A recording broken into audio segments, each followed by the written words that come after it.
به نام خداوندی بخشنده مهربان.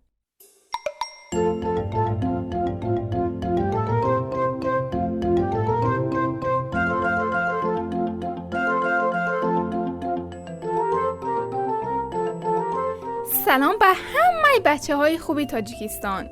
نغزید، سازید، سلامتیتان خوب است؟ امیدوارم همیشه خوب باشید. بچه ها مواظب خودتان باشید از این کرونا ویروس. ماه مبارک رمضان را برایتان تبریک میگویم و مخصوصا به آنهایی که سال اولی روزه‌گیری‌شان است. دوست یکان، میدانید که خداوند چقدر بنده هایش را دوست دارد که برایشان ماهی پربرکت را هدیه داده است. ما با روزه‌گیریمان خیلی فایده میکنیم. سلامتیمان بهتر می شود، روحمان پاکتر می شود. روزه برای تمام اعضای بدن فایده دارد، از سر تا نوک پا. وقتی ما روزه میگیریم خداوند از ما راضی می شود. بچه ها وقتی روزه میگیرید حتما مثل من سحری بخورید تا ضعیف نشوید.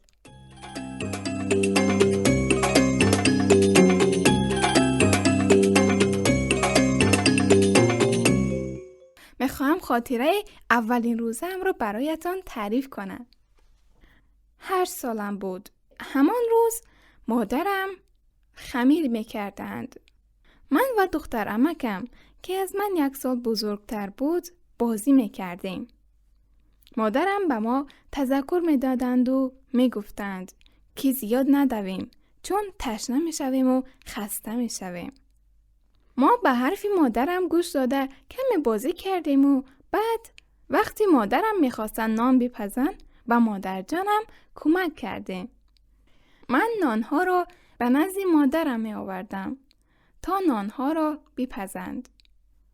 وقتی که مادرم نانها را در تنور می چسباندن گرمی تنور را حس می کردم. وقتی نانها پخته شدند نانها را به آشپزخانه برده به مادرم کمک کردیم که بعد از چند دقیقه پدر بزرگم در دستشان 1 تربوز کلان به خانه آمدند. من و دختر عمکم دویده آمدیم و تربوز را از دست پدر بزرگم گرفتیم. پدر بزرگم پرسیدند دخترای نازنینم خسته نشدید؟ چون گشنه‌مان شده بود کمی خسته شده بودیم. ولی به پدر بزرگم گفتیم نه بابا جان، مگر ما خسته می شویم.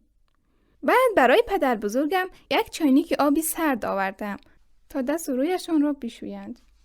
وقت آرام آرام می گذشت. ما برای اینکه حوصله امان سر نرود با دختر عمکم به قرآن خواندن مشغول شدیم و اشکالات همدیگر رو می گفتیم. بعد از قرآن خواندن خوابمان برد.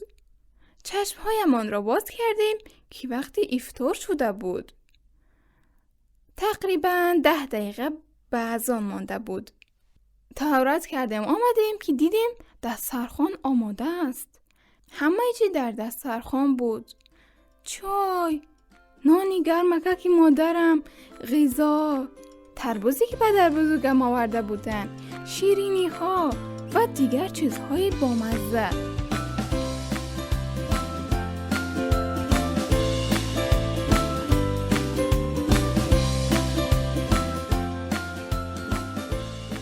بچه های عزیز، این یکی از خاطره های شیرینی من بود که اصلا از یادم نمی رود. امیدوارم شما هم همین در خاطره های شیرین و شیرین تر داشته باشید. شما هم از فرصت های ماه مبارک رمضان خاطره های زیاده برای خودتان بسازید و به دوستانتان تعریف کنید یا به من بفرستید. من به دوستانتان تعریف میکنم.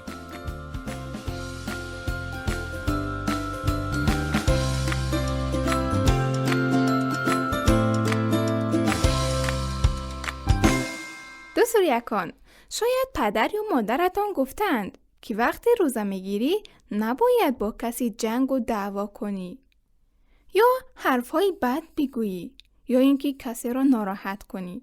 ما وقتی روزه میگیریم که برایمان فرض می شود. بچه ها، ما با روزه‌گیریمان خداوند را خیلی خوشحال می کنیم چون با گفته خداوند عمل می کنیم.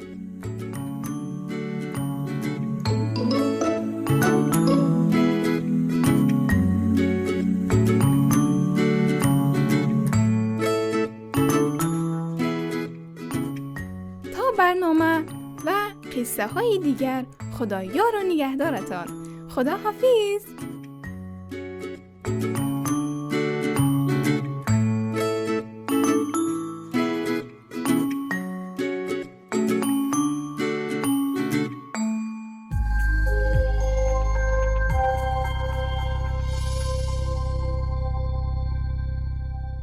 جای برای شنیدن و شنیده شدن.